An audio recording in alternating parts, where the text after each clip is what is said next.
My prediction for tier one cities, as defined by a city where there is immense emotional premium to own, as in you pay a lot more to own than you pay to rent in that exact city, which is like my city, New York City. New York City, to own here, you're paying a lot more than you are to rent here, because that's how insane ownership values are here. If you don't want to buy a co-op, because a co-op isn't an investment, if you're looking at condos, you're looking at $1 million for a 2-bed, at least 6 to 8 for a studio / 1 bed. And we're talking in the worst locations, you'll still have to pay over $600,000 in this 5 boroughs. That's how insane this whole area is. But anyways, my point here is to say that tier one cities are going to drop the most. If you want to talk about real estate housing crash, it's going to be really limited to tier one cities. Tier one cities, maybe tier two as well, because tier two has overinflated in the last few years as well. Tier two cities, which are cities that you are very close to tier one cities, that arguably you're more or less breaking even, if not making a tiny spread between the rental cost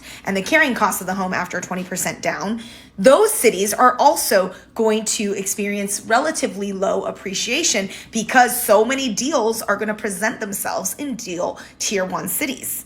And once tier one cities have deals, then the deal hunters are going to buy real estate in tier one cities, which leaves tier two cities also relatively stagnant, right? So the real action and the real appreciation opportunity is always going to be in tier three.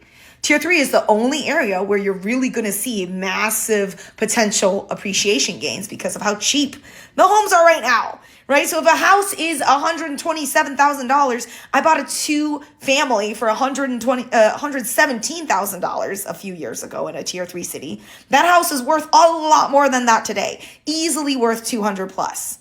Right? So again, it's really looking at how much of a gain percentage-wise can you get from the property instead of saying numerically, oh, it'll be great if a $800,000 investment goes up 100,000, but you're also paying a lot more for that investment as well. Whereas the $117,000 investment, I'm getting an extra 80 grand, 90 grand, maybe even more, and I had to put down a lot less to get that sort of gain.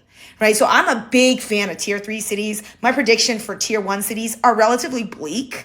I don't think it's going to crash. Like $1 million condo isn't going to go down to, 500,000. It's not going to go down by 50%, but it's certainly going to tumble by at least 10 to 20% in the coming 18 months. I think that's pretty safe to bet, especially if people limit international foreign buyers, as well as if there are any more sort of international issues that could really cause less interest in these tier one cities.